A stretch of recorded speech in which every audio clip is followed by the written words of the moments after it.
from the studios of Postscript Media and Canary Media. I'm Shayle Kann, and this is Catalyst. When we look at 2030 projected models for all different anthropogenic methane emissions, and we look at where we already have solutions, and then the delta, where we don't yet have solutions and need them, livestock screams at you from the page. Hello, Daddy. Hello, Mom. It's a methane bomb.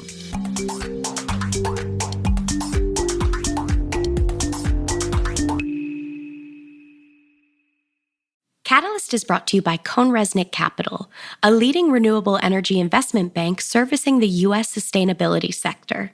With the passage of the IRA and the global shift towards greater ESG investing, expert financial advisory services are more crucial than ever. Learn more about how CohnReznick Capital can help with your project finance and M&A needs by visiting CohnReznickCapital.com. Catalyst is supported by Scale Microgrid Solutions, your comprehensive source for all distributed energy financing.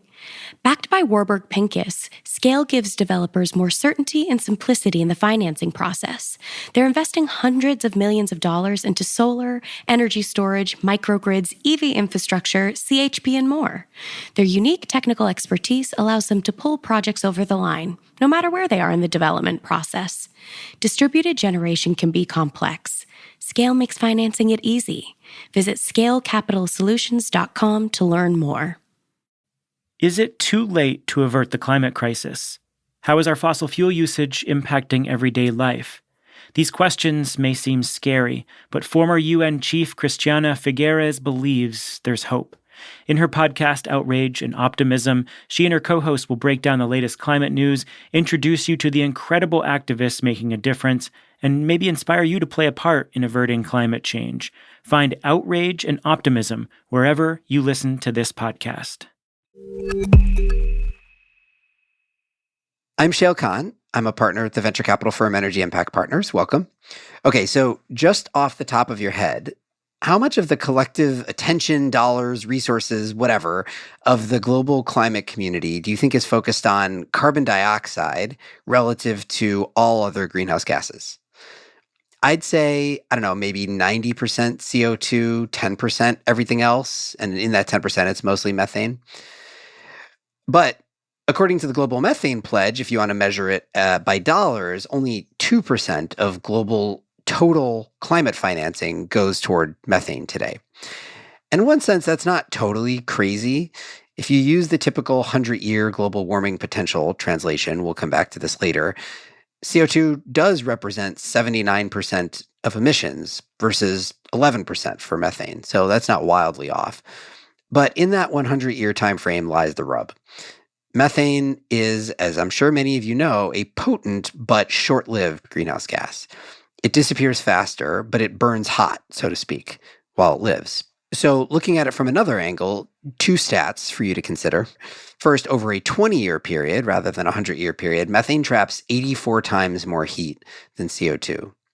And second, depending on how you define it, methane has contributed to up to around half, nearly 50% of net warming since the pre-industrial era today.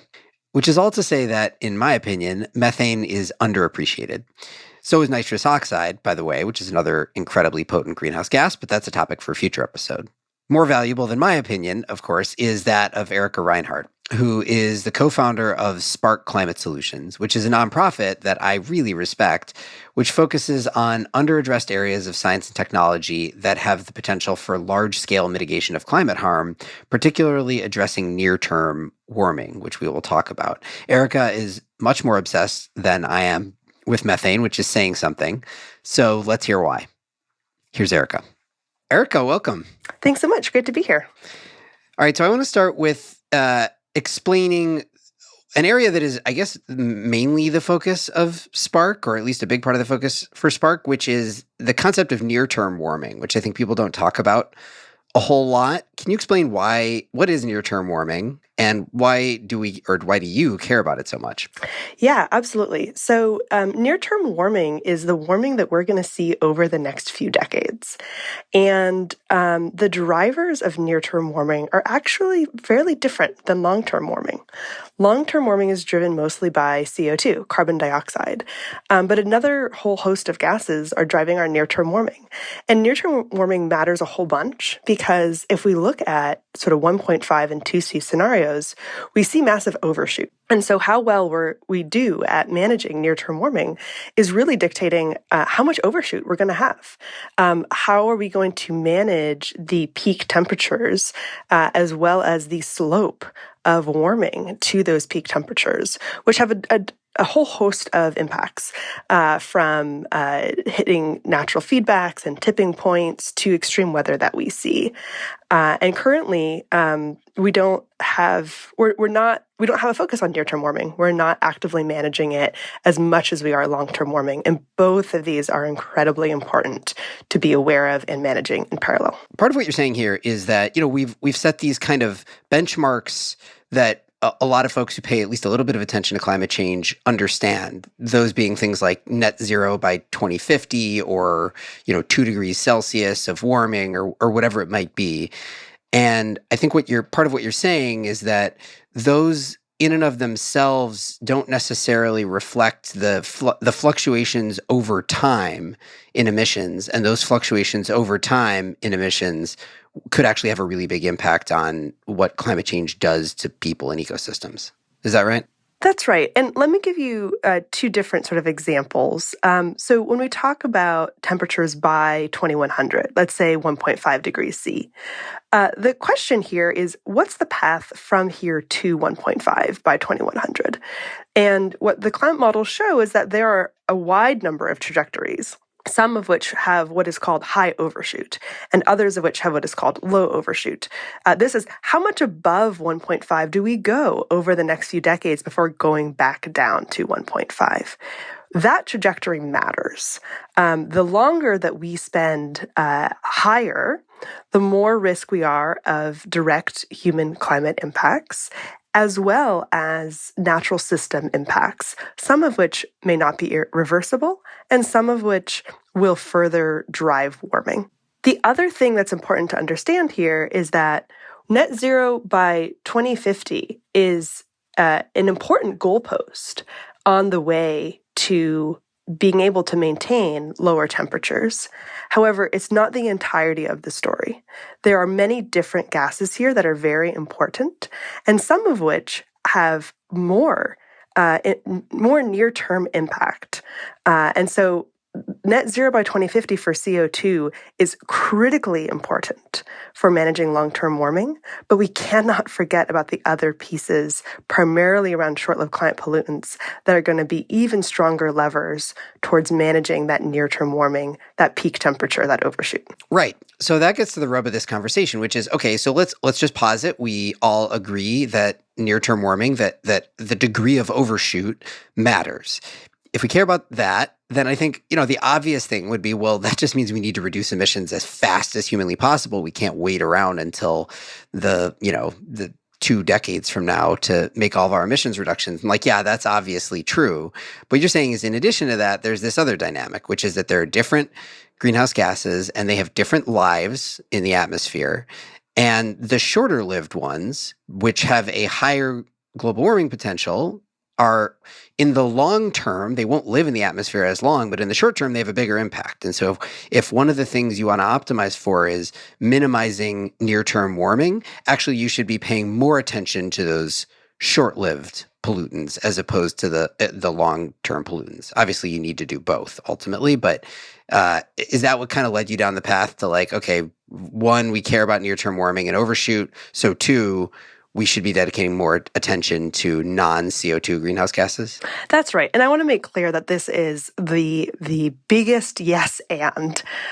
We need to be dramatically cutting our emissions across all greenhouse gases, and it's critically important that we do all of them in parallel. what is often not understood is that warming today, only 45% of warming today is from carbon dioxide. The other 55% of warming today is from a host of other greenhouse gases.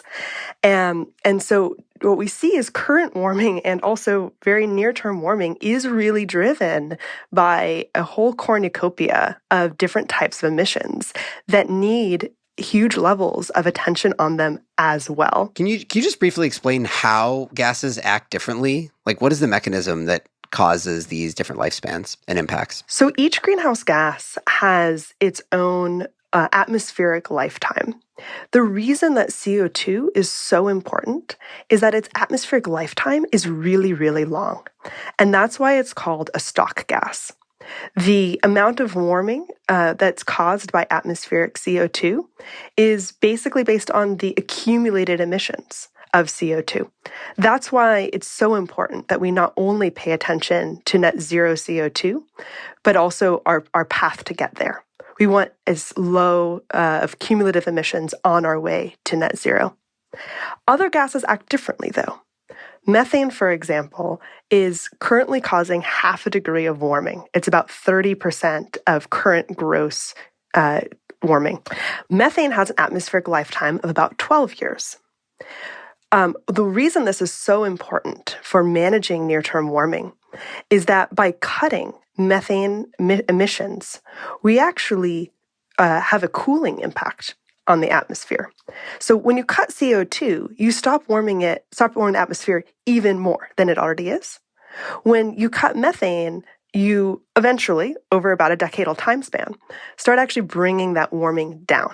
It's a fundamentally different dynamic. Other gases have other lifetimes. Some of them are even faster than methane. Methane is particularly important just because of its scale, that it's a short-lived climate pollutant, and that it has that 12-year atmospheric lifetime, and there's just so much of it. There's 0.5 degree of warming today from methane. Okay, so let's talk about methane, which is the topic of today's episode. So I think we've gotten there now. So you briefly touched on methane's lifetime already, but let's talk about, people. So in climate world, mostly what we do right now is we talk about CO2 equivalent because we're trying to put everything in like these apples to apples terms. But the problem is CO2 equivalent is not a thing. Like, tons of CO2 and tons of methane are not equivalent from a global warming potential perspective. It depends on the time frame, as you're saying, that you are looking at. So the most common thing is to use what's called GWP 100, which means warming potential over a 100-year span. But this is where things get complicated with methane, which is shorter lived and much more powerful. So can you just kind of walk through methane? Let's start with talking about its global warming potential and impact, and then we'll talk about where it comes from and how to get rid of it. So what is the warming potential of methane, and how do you think about it? So, as you said, there's many different ways of thinking about it. The most common ways are looking at its average impact per ton over a given time period compared to CO2. So that's what we call GWP 100 and GWP 20. GWP 100 means the average impact over a 100-year time scale, and GWP 20 is on average of a 20-year time scale. And so the fundamental challenge here is if you think about the impact of a unit of CO2 that's been emitted is over time for warming, it's basically a flat line. When you think about what the impact of methane is on warming after it's been emitted, it is a sharply decreasing line. There's no way of scaling these lines to make them equivalent. We're just choosing the periods over which we're averaging. And so whenever we compare things on a GWP 100 basis between methane and CO2, what we are fundamentally doing is actually making a trade-off, one that we're not always conscious of, between near-term warming and long-term warming. Because the same GWP 100 of a unit of methane compared to a unit of CO2, that methane is going to actually cause much more warming in the near term and much less warming 100 years from now. And that's why these gases are so important to manage in parallel. We need to be managing both. However, the metrics that we currently use make that really hard. It's really hard to compare, and we don't yet have good frameworks for weighing these things and figuring out how we should be managing both in parallel. So when you use a GWP 20 metric, a 20-year timeline, you are sort of balancing things more towards paying attention to and managing near-term warming. And that is what has been adopted so far for those folks who are thinking more about near-term warming, but there are imperfections there as well. Right. You can think of it as sort of like if you're using a GWP 100 metric, you're thinking about, it's not that, CO2 lives in the atmosphere for thousands of years, so it's not that long. But GWP 100 is thinking toward the relatively longer term warming. GWP 20 is thinking toward the relatively shorter term warming. Both are valid. They're different things that we're talking about. How does that play out in these climate models, these big like IPCC models and all this kind of stuff that lead to what ultimately are the goals that everybody understands, the net zero by 2050 type goals? Like what's going on under the hood in these climate models? So I like to call this the greenhouse gas dance. What the models actually reveal to us is that we need to be managing all of these gases in parallel in order to manage near-term and long-term warming. However, that nuance in the models doesn't always make its way out into our common understanding. And the reason for this is because of all the different impacts that different gases have and their different dynamics. So as I mentioned before, CO2 is a stock gas. So right now we have about 0.8 degrees Celsius of warming caused by the entire accumulation of historical CO2. And that number keeps going up as we keep net emitting CO2. And eventually, hopefully, will go down after we hit net zero and become net negative. But we have this really high basis of warming today. A big challenge that we need to grapple with is that we have actually 1.8 degrees of warming in the atmosphere today. And you'll probably say, well, no, Erica, we have 1.2 or 1.1 or 1.3. And that's correct. That's net warming. And the reason is that we actually have aerosols that we're emitting today that are masking about half a degree of warming. Those aerosols are also terrible for human health. And so it's really important that we stop emitting them from industrial sites and vehicles, et cetera. As we do so, however, more of the warming that's already been caused in the atmosphere is going to be revealed to us as that aerosol mask is lifted. These aerosols have a very short lifetime, and they're generally co-emitted with CO2. So what that ends up meaning is that as we dramatically cut down on CO2 as quickly as we can, because we know that's so crucial for long-term warming and warming in general, that we also need to shrink some of those other warming impacts in the atmosphere at the same time. And that's what methane can do for us. And so all of the models show that what we need to do if we want to hit any of these targets is dramatically cut down on methane at the same time as we decarbonize, so that we are shrinking the cumulative impact of all these different gases. And so the climate models are fundamentally depending on us dramatically cutting methane by, every model's different, but 70, 80% by 2050 or by 2100. And we need to make sure we don't lose that part of the narrative, because that is what needs to happen given these different interactions between gases. And so it is too late at this point to only focus on the CO2 side of things. These are both critically important for hitting any of the targets that we have. All right. So to summarize our conversation so far, if I may, one, near-term warming is something we should be paying attention to. It matters in its own right. It's not the only thing that matters, but it matters. Two, methane is a big problem when it comes to near-term warming. It's a particularly big problem when it comes to near-term warming. And thus, we should be focusing probably more attention than we are collectively on mitigating and removing methane emissions. So let's talk about what that is going to have to look like, starting with where do the methane emissions come from? So can you just kind of give an overview of current methane emissions sources? Absolutely. So methane emissions are currently about 60% anthropogenic and 40% natural.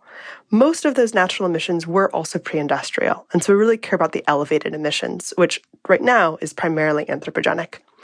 Among the anthropogenic emissions, we have about a third that comes from livestock.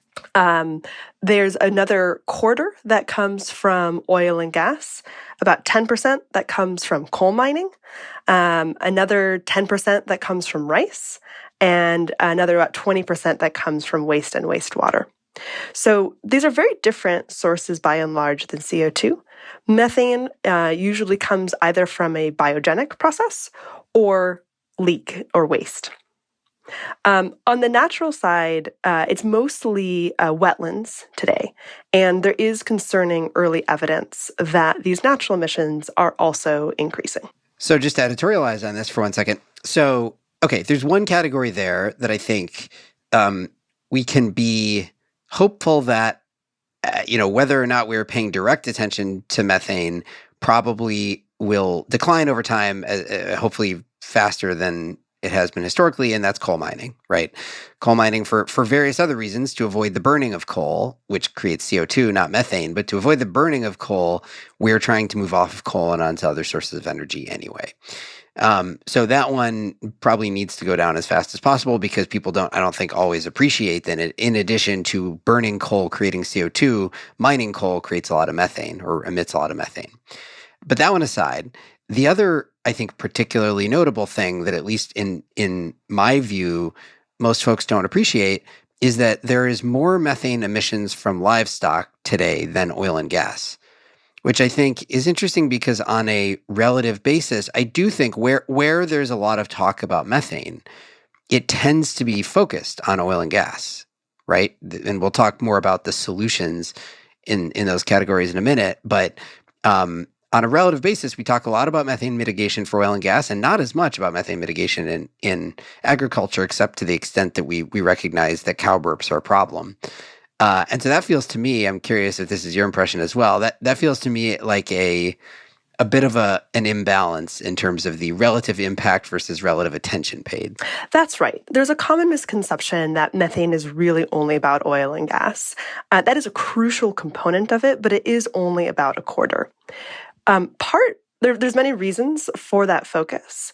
I think one important one to acknowledge and to continue our emphasis on is that the most ready reductions in methane do come from oil and gas.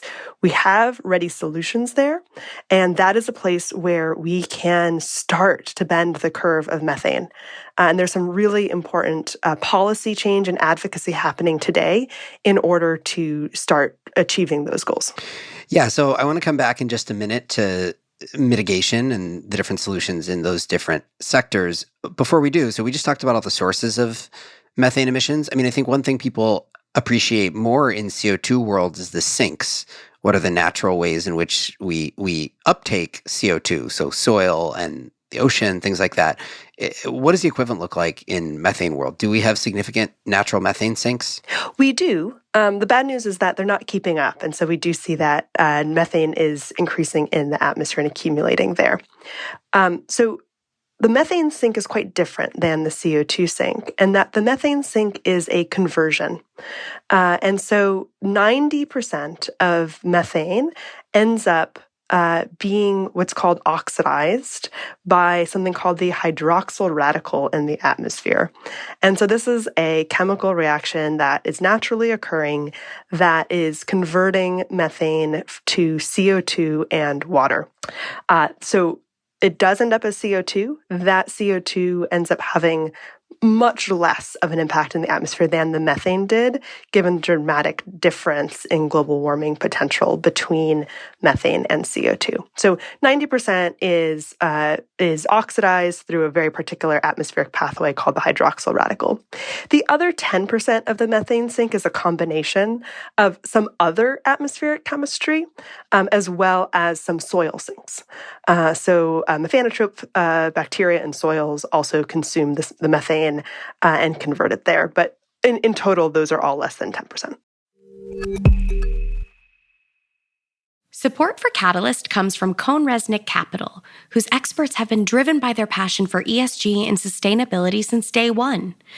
Whether helping solar and storage developers raise capital, optimizing structures for carbon capture projects, or helping investors navigate their way through the ever-evolving sustainability sector, Kohn-Resnick Capital stands ready to help clients power forward.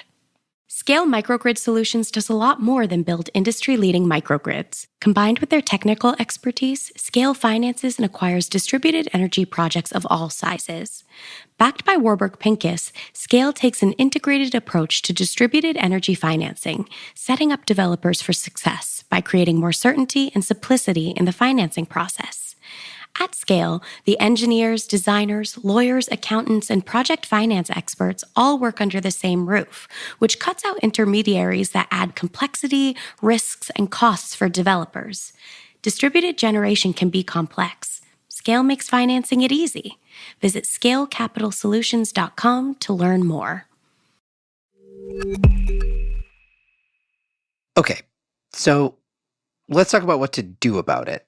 And I think maybe we can start by, running through the major categories of methane emissions and talk about the known and perhaps the less known or less understood potential solutions. So you alluded to oil and gas being the category where we have the most well-known mitigants. What do you view? Well, first of all, where do the emissions come from predominantly? Where are we releasing methane in the oil and gas world? And what are the big categories of solutions? So in the oil and gas sector, a large portion is leaks of natural gas pipelines. So that's an area where just getting better at leak detection and avoidance and repair can have a really massive immediate impact. There are also a number of process steps where certain machinery in the production pipeline also leaks methane. And some of those can be directly changed through new infrastructure or sort of tightened up and improved. You mentioned coal mining before. That's a different category where the coal mine face itself has methane in it. And so where coal mining does continue, it's really important that we either take that methane off of the coal face ahead of it being mined or treat the methane in the air in the coal mine before it enters the atmosphere. And there's ongoing work for developing those solutions. Curious what you think of the other big category in oil and gas methane mitigation that you hear a lot about is flaring. So you mentioned leaks in things like natural gas pipelines, but this is more in natural gas extraction, where we've seen a fair amount of flaring, but also some data and reports around methane that avoids flares and things like that. So how do you think about flaring in the suite of solutions? So what flaring is it's the combustion of methane, and that flaring is better than not flaring should you be about to emit methane. So the purpose of flaring is to combust that methane to reduce its global warming before entering into the atmosphere. There are a number of problems here, though. One is we would rather not be emitting anything in the first place, and so we should be avoiding the need to be releasing anything to the atmosphere, first of all. Second, where any flaring is necessary, and sometimes this is because of accumulating pressure in pipes, and it's really used as sometimes something for safety and management, it's really important that flare be very effective. And there's been a lot of recent research that has shown that flaring has not been as effective as it has been believed to be in actually fully combusting the methane. And so we, even when we are flaring, we actually are continuing to emit some methane, albeit much less than if we had vented that methane directly into the air, which would have been even more incredibly bad.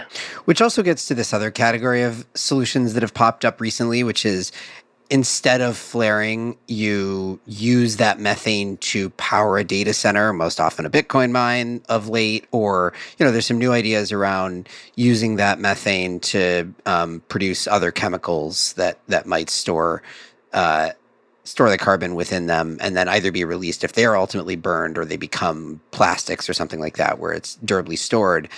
What you're avoiding there is flaring. So potentially avoiding the CO2 that would have been released from the flare. But as I understand, it still faces that same problem you're describing before, which is like, how effective are they? Are you getting 100% of the methane or not?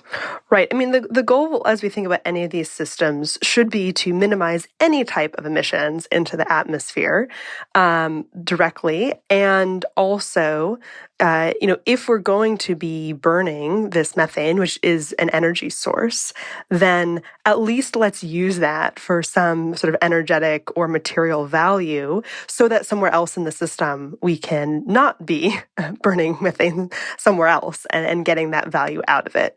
Again, ideally, this is all towards a system where we want to no longer be burning any fossil fuels for energy, but we are right now in this period where we want to be minimizing our cumulative emissions on the way to racing towards net zero CO2 and minimal methane and other short-lived climate pollutant emissions.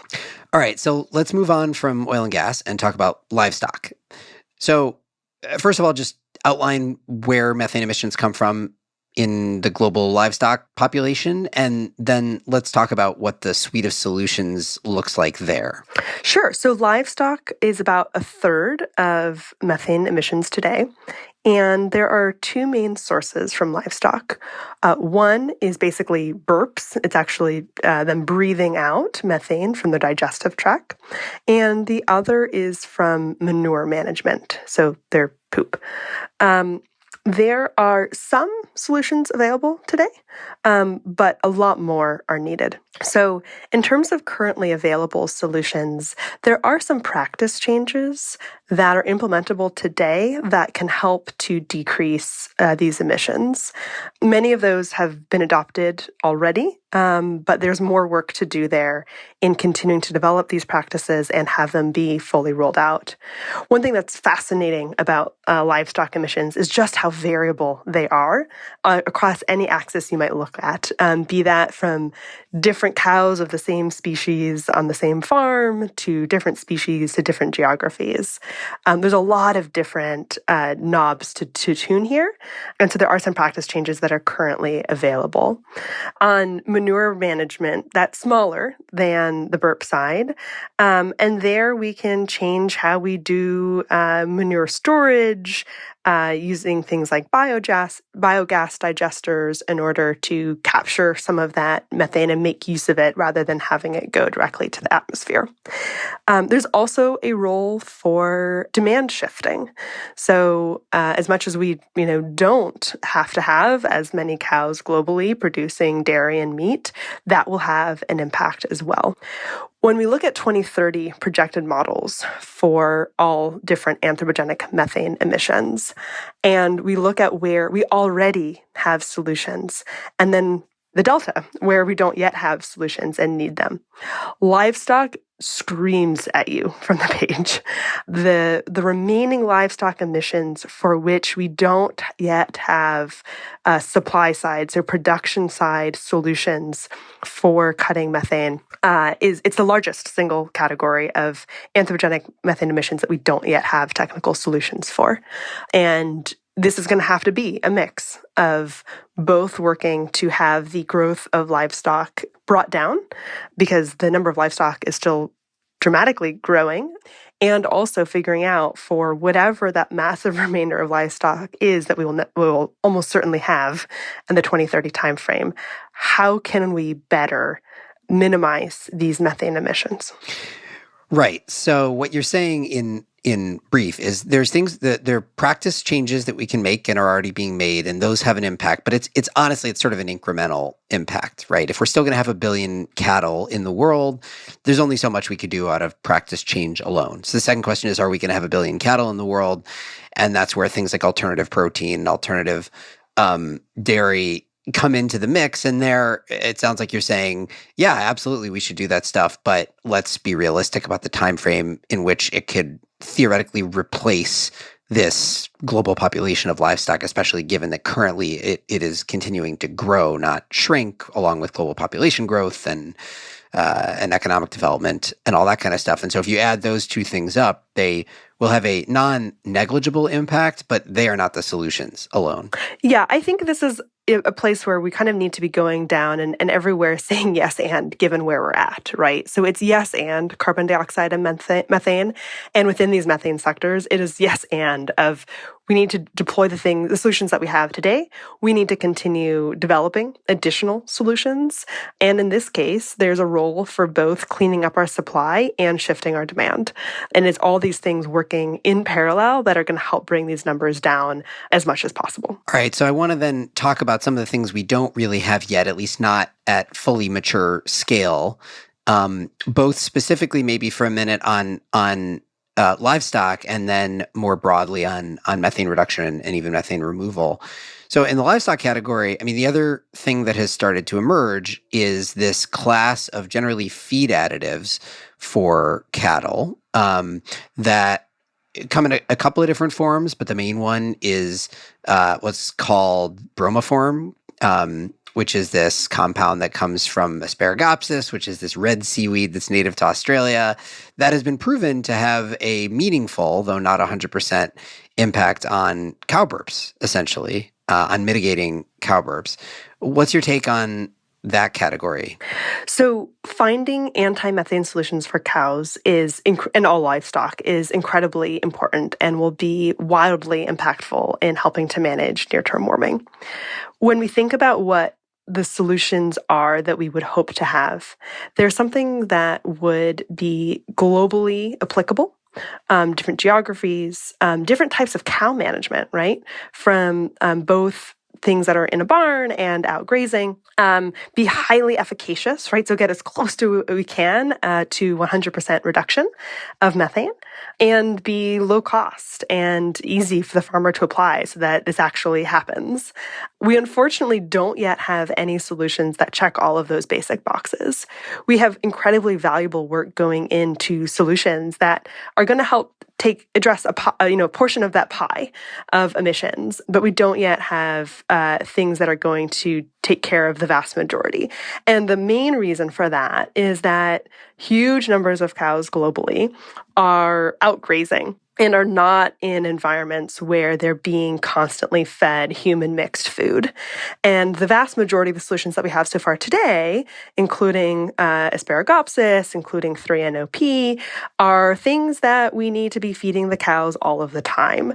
There are shockingly poor numbers about this globally, but it's something like 2 to 10% of enteric methane emissions that are most likely kind of in a actively fed scenario, and the other 90-ish% are not. And so that's the real prize here, is finding a solution that will work at scale, at low cost, that's highly efficacious, that can be applied to grazing cows as well. Okay. Let's move on from livestock for a minute, though there are other possibilities in livestock as well. As you said, sort of we haven't found the silver bullet yet there. So there's a bunch of really interesting early work going on and various things that look closer to silver bullets that I'm starting to get a little bit excited about, but it's early days. I want to talk about the most frontier-y thing, which is, in carbon dioxide world, there's been this vastly growing over the past few years interest and attention paid to carbon dioxide removal, or CDR, which is atmospheric drawdown of CO2. What do you think that looks like, if anything, in the context of methane? We have methane in the atmosphere. It's a lower concentration than CO2, but it's a higher global warming potential. Is there any prospect, do you think, realistic prospect for atmospheric methane removal? That question is the source of a lot of research right now. So the short answer is we don't yet know what solutions, if any, are going to be applicable to atmospheric levels of methane. And I think it's worth talking a little bit here about why these solutions, though, may be so important. And that is, we haven't really talked about natural methane emissions yet. And there are a number of sources of risk and evidence that natural methane emissions are also increasing. So that 40% that we currently have is, as an absolute number, going up. Unfortunately, both sides, anthropogenic and natural, are both going up right now. And, it's there where we're looking at emissions that are impacting the atmosphere that we don't have as direct of anthropogenic controls over. We can and we must cut oil and gas emissions. We can and we must find solutions to livestock. But what do we do about the possibility of dramatically increasing tropical wetlands methane emissions caused by warming and precipitation changes driven by our warming? What do we do about increasing permafrost methane emissions? These are the questions that make methane removal really interesting and a worthwhile pursuit. And there are a number of areas that are currently being researched, but we do not yet have any solutions that will clearly work at scale safely for atmospheric concentrations, which is 2 ppm. It's a very hard problem. One thing, though, that is different about methane relative to CO2 that I find interesting in this context is that you could do full-on removal. You could imagine direct methane capture in the same way that we have direct air capture. To your point, the biggest challenge is 2 ppm. But also, you could oxidize methane. You could do atmospheric methane oxidation or something like that. And again, that turns the methane into CO2, basically, which isn't great, but is way, way better if you get the same amount of CO2 versus the same amount of methane. So is that different in terms of the balance equation around the difficulty of doing it because it's so dilute versus the need? So when we talk about what the methane sinks are, they are all oxidative pathways. And so methane removal actually basically means methane oxidation. So when I talk about needing to find solutions for 2 ppm atmospheric level methane, all of those solutions would be oxidative pathways, and it's still incredibly hard. There are, again, a number of methods that are being researched in this area, different types of catalysts, different types of biological systems, sort of taking inspiration from the soil sink that we do have today naturally in the methane system. But even there, this is all very, very early research at this time, which, if it pans out, could be critically important for helping to be able to take us off of potential feedback loops in the climate system. But at this stage, this is all really early scientific research, and there are not yet any atmospheric methane removal techniques that are deployable. All right, so final question for you then. If I can attempt to summarize a big part of what Spark focuses on, it's sort of identifying where are there gaps in research and development and science and technology for things that we're going to need answers to in a climate context. Where do you view as the biggest need right now? Like, where are the gaps that you think are most glaring in terms of where research has been done versus where it needs to be done? So the two areas that we're focused on are on the anthropogenic side, livestock enteric emissions. So that's the single largest category of anthropogenic emissions for which we don't yet have technical solutions. And so innovation is going to be absolutely required here, among many other sectors. I just want to say methane is a sector that it is an innovation sector, and it hasn't necessarily gotten the innovation attention yet. But because it's a very different set of sources than CO2 outside of the oil and gas sector, and that our attention to it is much more recent, this entire area is ripe for innovation. We haven't talked about, but we have big questions about how do we improve rice management to, further decrease that 10%. That 10% is not small. And so this is a huge area for innovation. The first piece that we're biting off is around enteric, just given the relative size. And the second area we're focused on is atmospheric methane removal. It has the potential to be incredibly important in terms of how we manage natural feedbacks that there's evidence that we're starting to see and we may see more of, and that we really view as part of building out our risk mitigation portfolio. We need a huge variety of solutions here, primarily on the emissions reduction side, but there are natural sources that may need to be addressed as well. And these are decade-long research questions that if we don't start asking and working on today, we certainly won't have a decade from now. But if we do, we might have some of the pieces that we'll need in the future, and be really glad we did it. All right. Well, both of those are categories that, in part, thanks to you, but also more generally, I have become obsessed with on enteric and the possibility of atmospheric methane removal. So, as these things develop, we will have another chat about them when there's some more specific solutions to run through. But in the meantime, Erica, this was a great whirlwind overview of, I don't know, we covered like 70% of methane emissions, maybe less actually. We didn't really talk about the natural stuff. It's a big thing. It's a big thing, unfortunately. Thank you. Thank you for doing it. Sure thing. This has been fun. Thanks so much. Erica Reinhart is the co-founder and board director of Spark Climate Solutions. What did you think?